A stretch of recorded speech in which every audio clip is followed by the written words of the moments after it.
오늘 우리 주시는 하나님의 말씀은 시편 8편 1절부터 9절까지 말씀입니다. 제가 가진 성경 구약성경 808페이지 시편 8편 1절부터 9절까지 말씀입니다. 말씀 봉독할 때에 살아계신 우리 하나님의 음성으로 들으시기 바랍니다. 여호와 우리 주여, 주의 이름이 온 땅에 어찌 그리 아름다운지요, 주의 영광이 하늘을 덮었나이다. 주의 대적으로 말미암아 어린아이들과 젖먹이들의 입으로 권능을 세우시며 이는 원수들과 보복자들을 잠잠하게 하려 하심이니이다. 주의 손가락으로 만드신 주의 하늘과 주께서 베풀어 두신 달과 별들을 내가 보오니 사람이 무엇이기에 주께서 그를 생각하시며 인자가 무엇이기에 주께서 그를 돌보시나이까. 그를 하나님보다 조금 못하게 하시고 영화와 존귀로 관을 씌우셨나이다. 주의 손으로 만드신 것을 다스리게 하시고 만물을 그의 발 아래 두셨으니 곧 모든 소와 양과 들짐승이며 공중의 새와 바다의 물고기와 바닷길에 다니는 것이니이다. 여호와 우리 주여, 주의 이름이 온 땅에 어찌 그리 아름다운지요. 아멘. 샬롬. 샬롬. 우리 한 번 더 주변 분들 밝은 얼굴로 축복합시다. 하나님께서 우리를 사랑하십니다.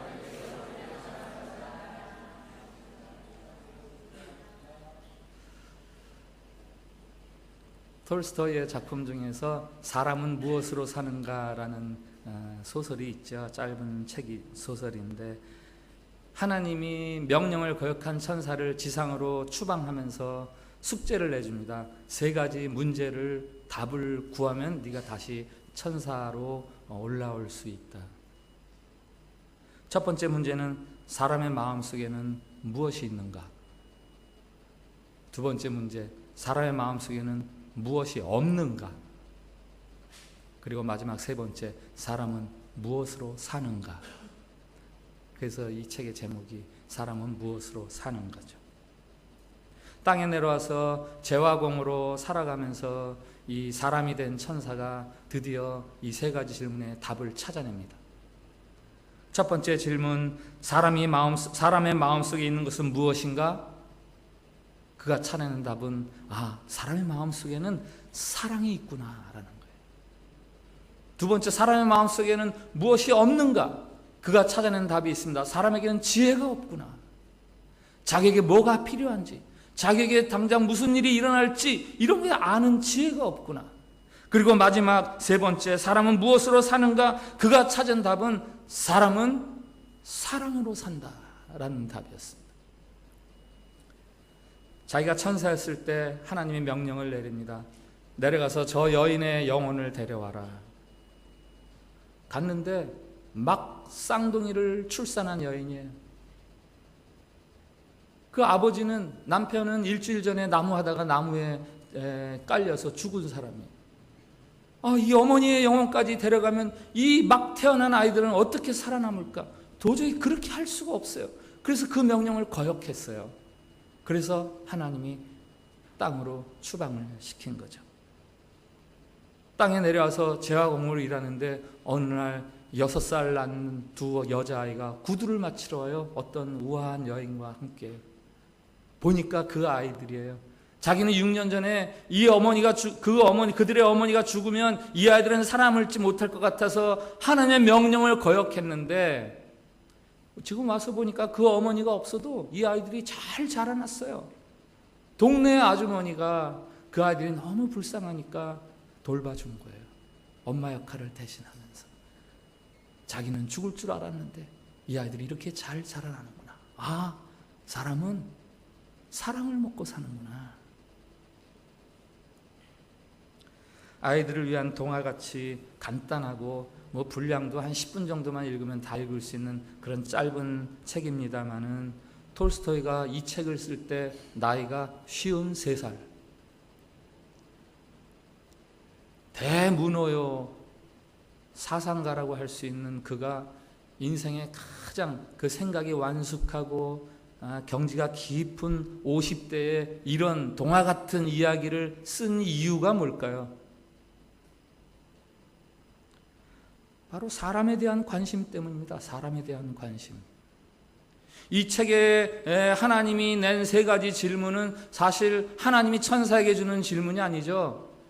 톨스토이가 독자들에게 아니면 자기 자신에게 주는 질문이에요. 그리고 천사가 찾아낸 세 가지 답은 사실은 톨스토이가 찾아낸 답입니다. 여러분은 사람이 무엇인지 생각해 보셨습니까? 여러분 자신이 어떤 존재인지 생각해 보셨습니까? 네, 생각해 보셨겠죠. 오늘 우리가 읽은 시편 8편에 사람이 무엇인지에 대한 답이 들어 있습니다. 우선 이 시편 8편에 의문문이 2개 있거든요. 4절에 사람이 무엇이기에? 의문문이죠. 인자가 무엇이기에? 의문문이죠. 영어 성경에 보면 What is man? What is the son of man? 이렇게 의문문으로 되어 있거든요. 이 질문이 바로 시편 8편의 주제 문구예요.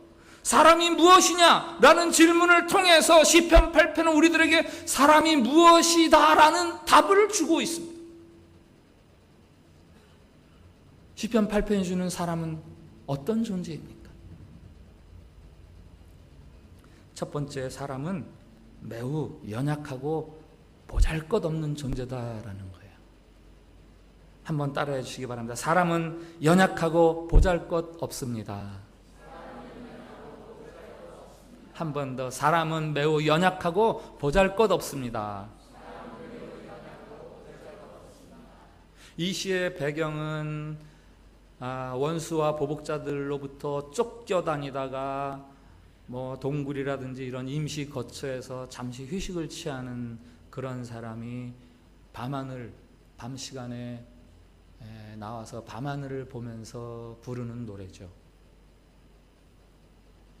2절 3절에 그 배경이 나오는데 2절 3절을 보면 시인이 만나는 엄청나게 두려운 2가지 대상, 시적 대상이 있습니다.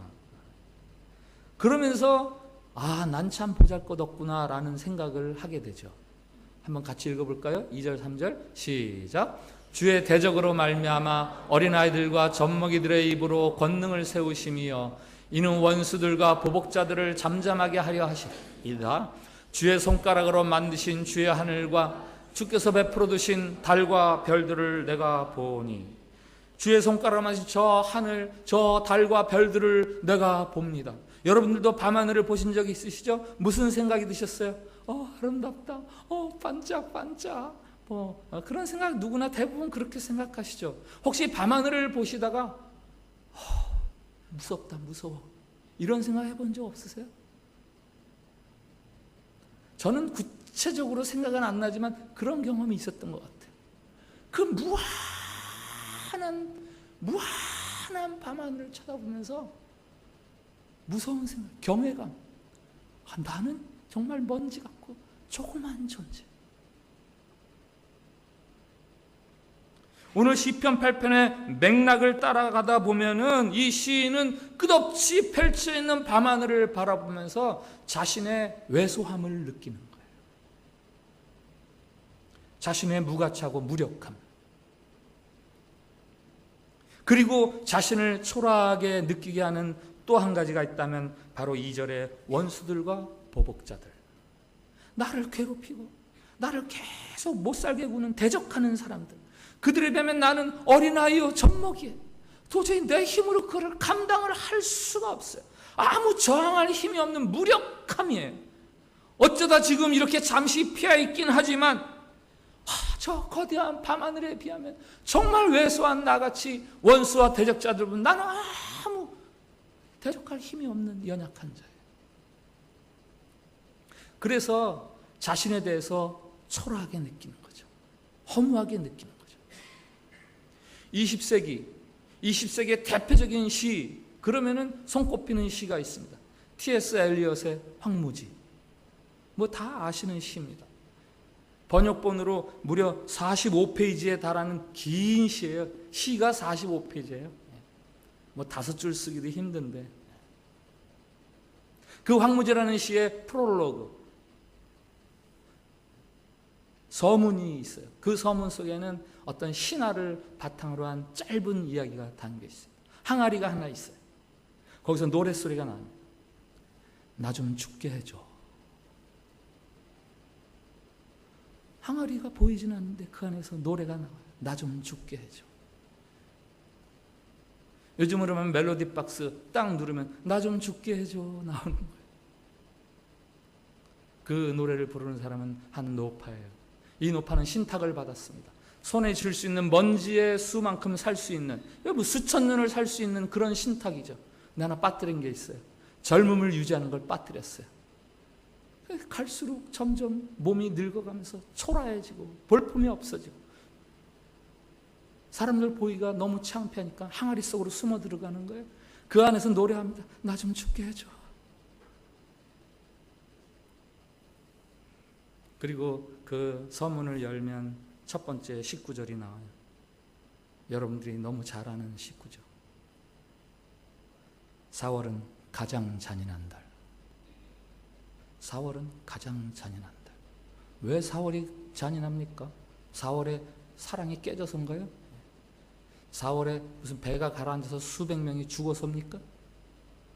4월 생각해 보세요. 4월이 왜 잔인해요? 엘리엇이 말하는 4월의 잔인한 이유는 대단히 역설적이에요. 바로 이렇게 나오죠. 죽은 땅에서 라일락을 키워내고 잠든 뿌리를 봄비로 깨운다. 겨우내 죽어있던 라일락 4월이 되면 왜 그 죽은 라일락을 살려내는 거야? 왜 잠들어 있는 그 라일락을 왜 깨우는 거야? 그러니 얼마나 4월이 잔인하냐? 역설적이지 않아요? 이어서 말합니다. 겨울이 오히려 따뜻했다. 봄이 따뜻하다고? 아니야, 봄은 잔인해. 차라리 죽어있는 겨울이 더 따뜻한 계절이야. 서문에서 나 좀 죽게 해줘 했던 그 삶에 대한 비가를 부르는 노파의 노랫소리하고 다 같은 맥락에서 황무지, 인생은 황무지야 라면서 노래를 시작하는 거죠. 오늘 시편 8편에 사람에 대한 첫 번째 생각이 있습니다. 삶은 허무해, 무가치해, 연약해, 무력해. 살 의욕을 가질 필요가 없어. 허무해. 이 시에서 그 자신의 초라함을 표현하는 가장 강력한 구절이 있어요. 그것은 바로 4절이에요. 4절. 4절에 있는 두 개의 의문문. 사람이 무엇이기에? 인자가 무엇이기에?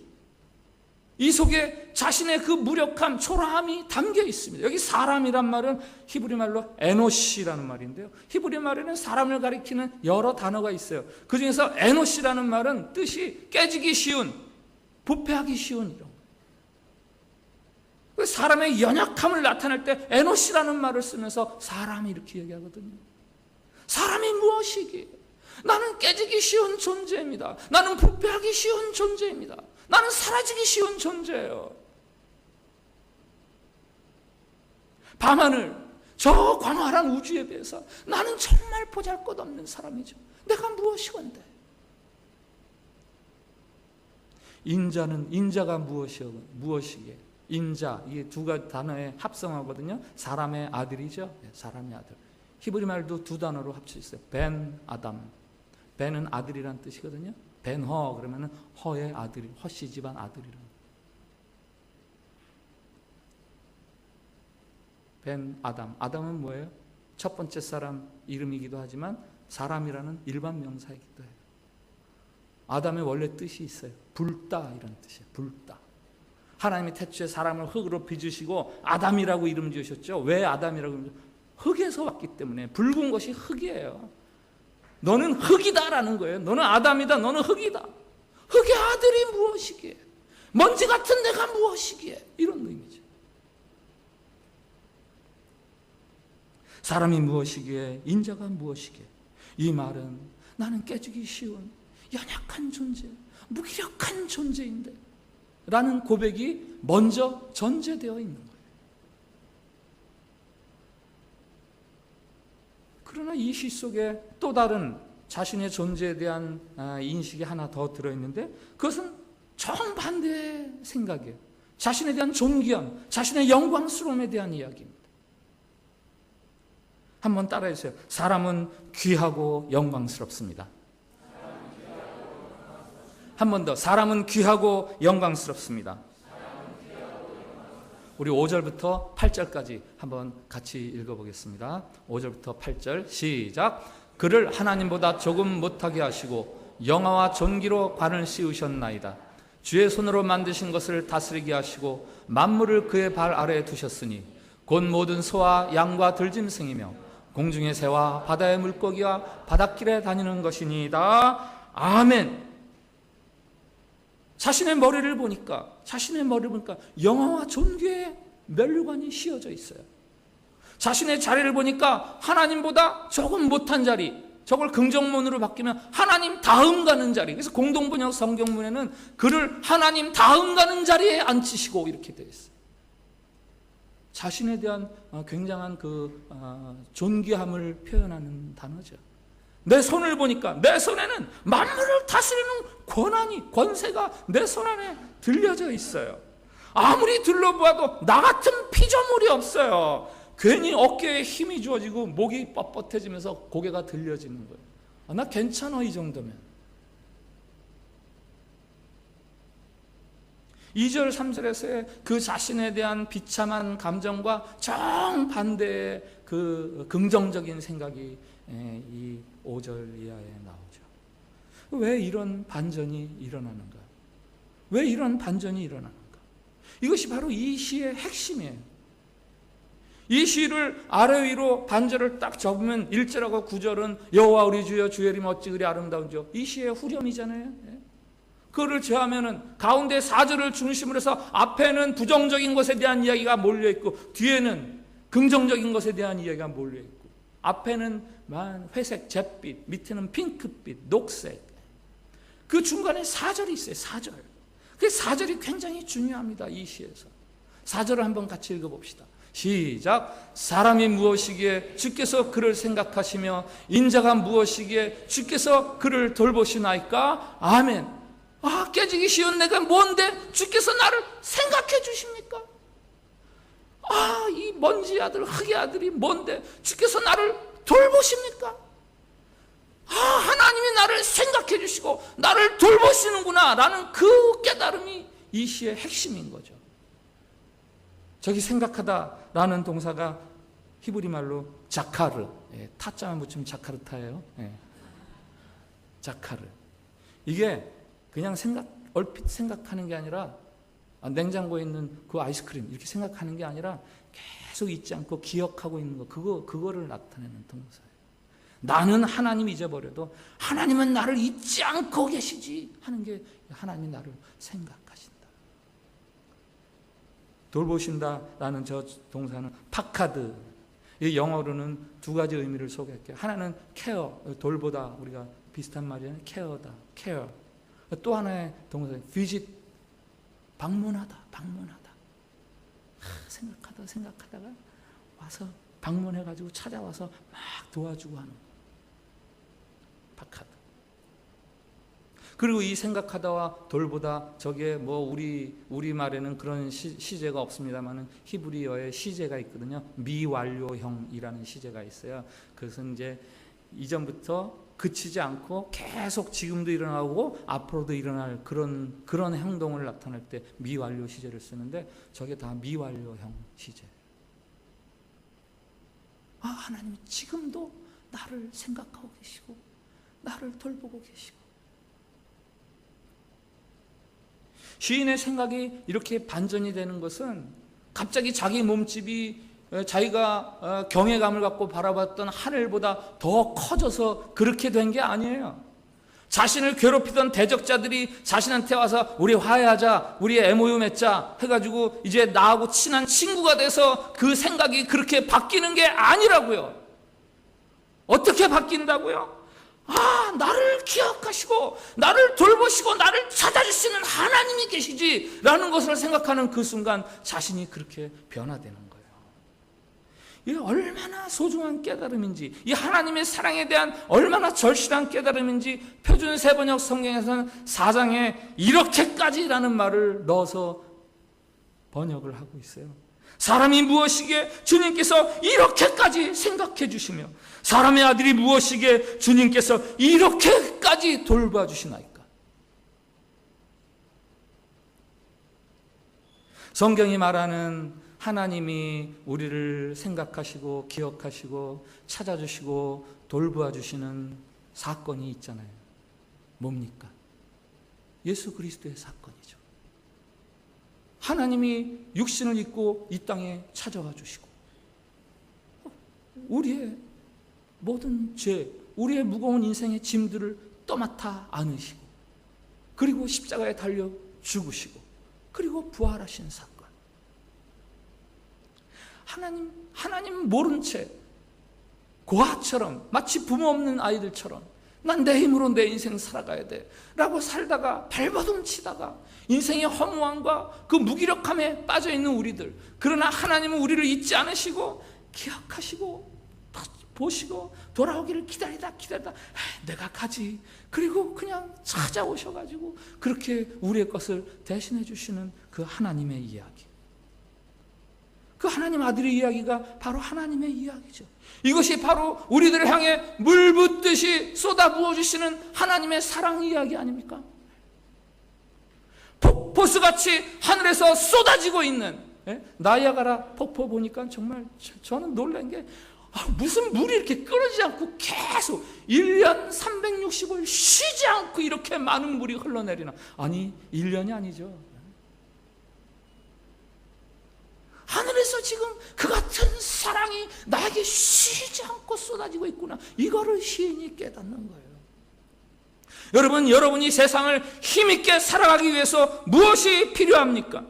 돈이 더 필요합니까?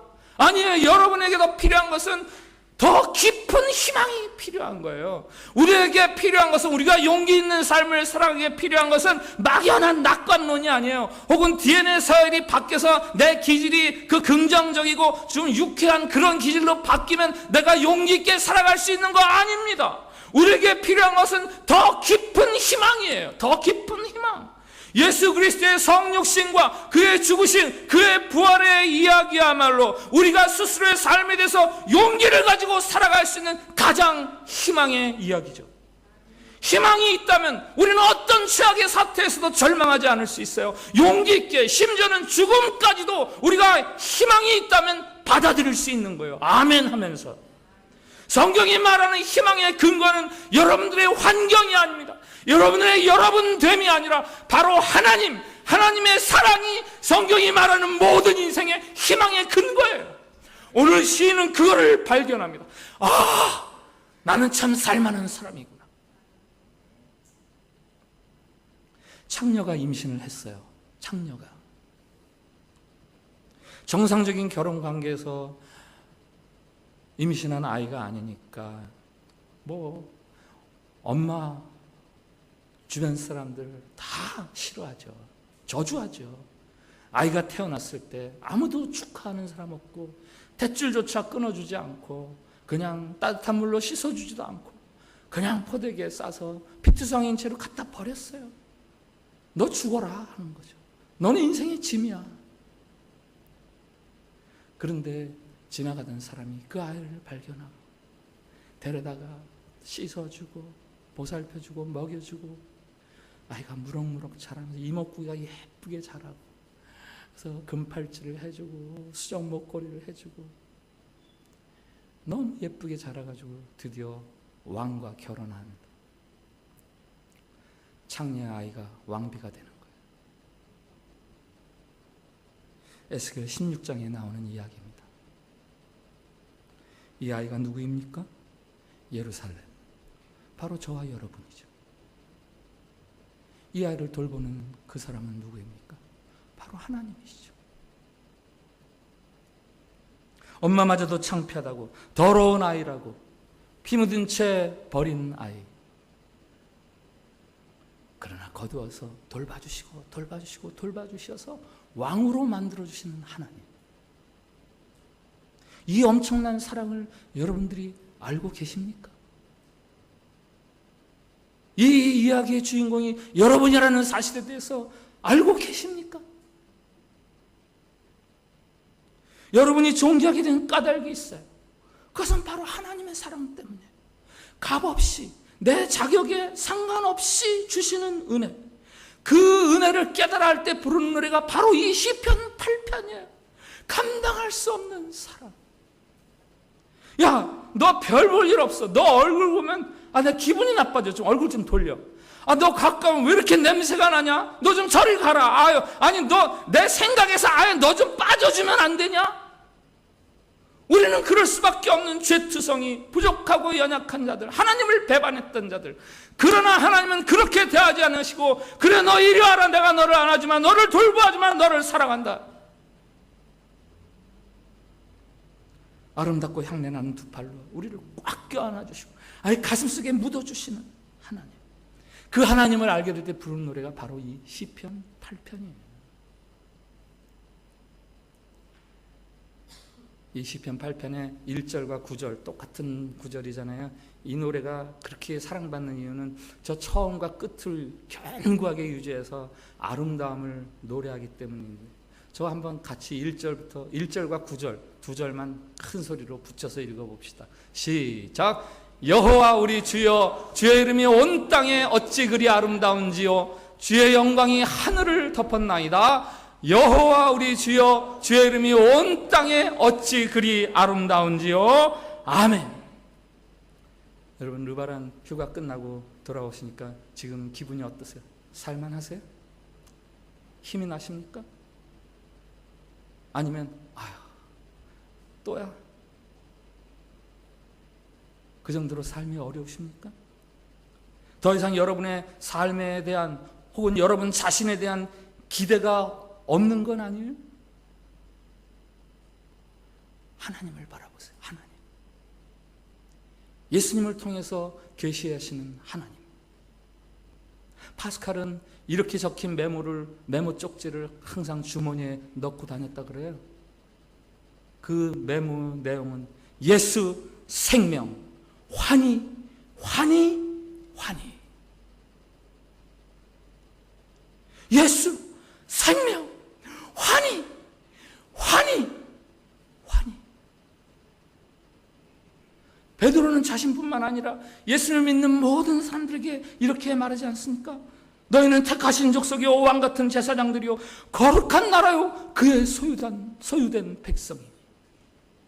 사도 바울은 이렇게 담대하게 선포합니다. 그런즉 하나님이 우리를 위하시면 누가 우리를 대적하리요? 누가 우리를 그리스도의 사랑에서 끊으리요? 내가 확신하노니 우리를 우리 주 그리스도 예수 안에 있는 하나님의 사랑에서 끊을 수 없으리라. 18세기에 살았던 찰스 웨슬리, 요한 웨슬리의 동생이죠. 찰스 웨슬리는 이런 노래를 지었습니다. 내게 만 개의 입이 있다 해도 그 입 다 가지고 내 구주 예수 주신 은총을 늘 찬송하겠네. 내 입이 왜 하나밖에 없어? 난 만 개쯤 있으면 좋겠어. 이거 가지고 주님 좀 찬양하게.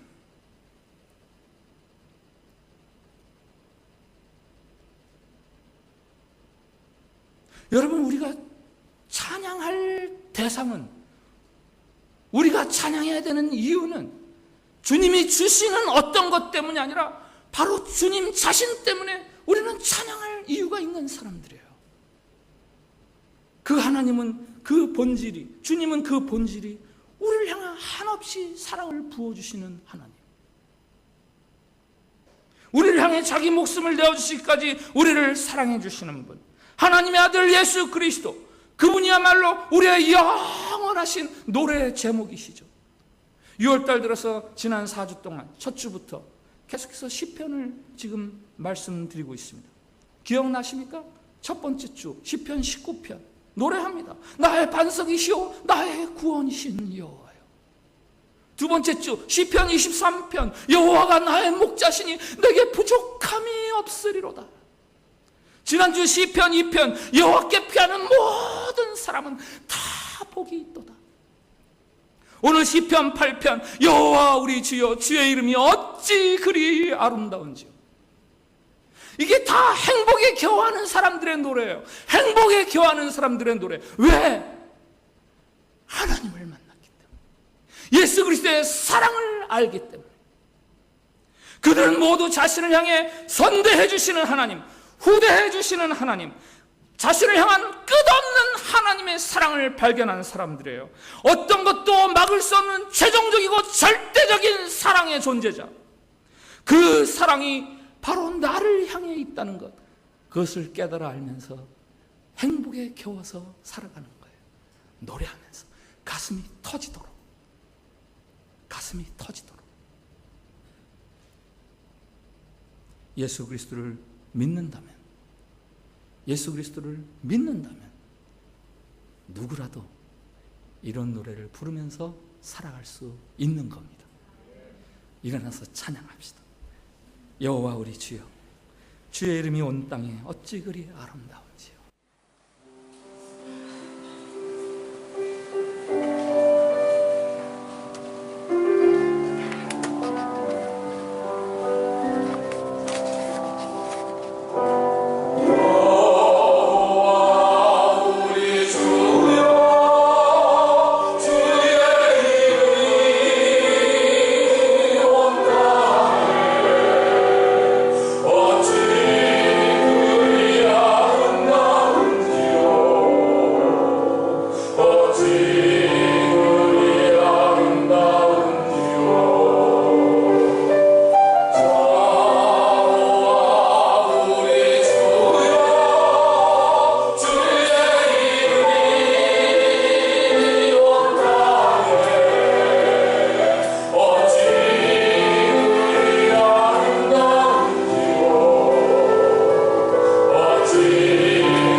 젖먹이처럼 연약한 저희를 기억하고 돌보아 주시니 감사합니다.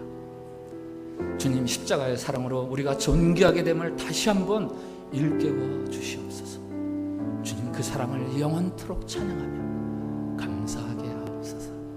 우리 저 기도문을 같이 기도하는 마음으로 시작. 주님, 흙처럼 비천하고 젖먹이처럼 연약한 저희를 기억하고 돌보아 주시니 감사합니다.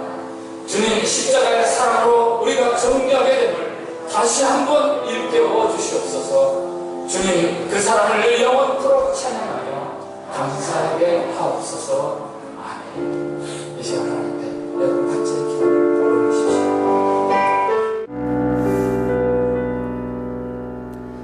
하나님 감사합니다. 어린아이 같고 젖먹이 같은 연약한 저희들을 사랑해 주시고 기억해 주시고 찾아주셔서 돌보아 주시며 새로운 존재로 거듭나게 해주심을 감사드립니다. 저희들의 머리에 영광과 존귀의 관을 씌워주시고 우리의 손에 권세를 쥐어주심을 감사드립니다. 창녀의 아이처럼 버림받아야 할 저희들을 왕비로 만들어주시고 하나님 바로 다음 가는 자리에 앉혀주시니 감사합니다. 이 환희, 이 감사, 잃어버렸던 우리의 노래를 회복하게 해주시고 주님의 그 엄청난 사랑을 영원토록 노래하며 살게 해 주시옵소서. 이제는 존귀한 자로 머리를 높이 들고 살아갈 수 있게 해 주시옵소서. 예수님 이름으로 기도합니다. 아멘.